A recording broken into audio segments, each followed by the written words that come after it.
या बातमीचे प्रायोजक आहेत सरगम कलेक्शन। रमजान निमित्त होलसेल पेक्षा स्वस्त ब्रँडेड शर्ट। आमचा पत्ता जगदंबा चौक, सोलापूर।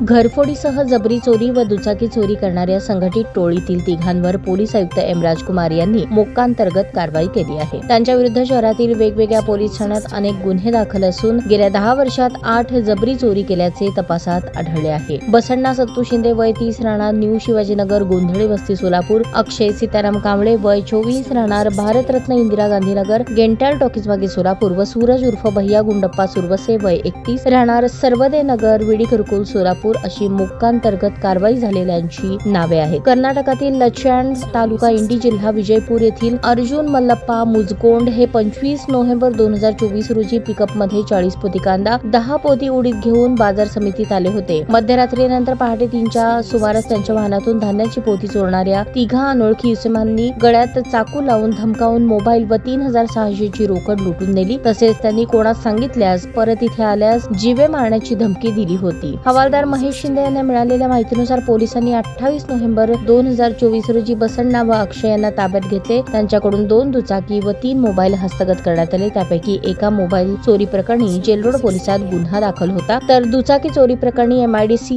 जोडभावी, तर अन्य मोबाईल चोरी प्रकरणी जेलरोड पोलिसात गुन्हे दाखल आहेत। पोलीस तपासात त्यांचा तिसरा साथीदार सूरज असल्याचे निष्पन्न झाले, तर नाटकेनंतर ओळख परेडमध्ये फिर्यादी मुजगोंड यांनी ओळखले। बसण्णा याच्या विरुद्ध 2008 ते 2024 या कालावधीत वाहन चोरी, घरफोडी, जबरी चोरी, दरोड्याची तयारी, खुनाचा प्रयत्न असे 57, अश्रय याच्यासारखी विरुद्ध चोरी, जबरी चोरी, खुनाचा प्रयत्न असे 8, तर सूरज याच्या विरुद्ध दुखापत, जबरी चोरी, घरफोडीचे 8 दखलपात्र गुन्हे असते। जेलरोड पोलीसचे पोलीस निरीक्षक शिवाजी राऊत यांनी तिघा संशयितांवर मोक्कांतर्गत कारवाईचा प्रस्ताव आयुक्तालयाकडे पाठवला। पोलीस उपायुक्त दीपाली काळे, विजय कबाडे यांनी या प्रस्तावाची पडताळणी करून पोलीस आयुक्त एम राजकुमार यांच्याकडे तो पाठवला। त्यांनी शुक्रवारी त्याला मान्यता दिली। या प्रकरणी सहाय्यक पोलीस आयुक्त प्रताप पोमण तपास करत आहेत।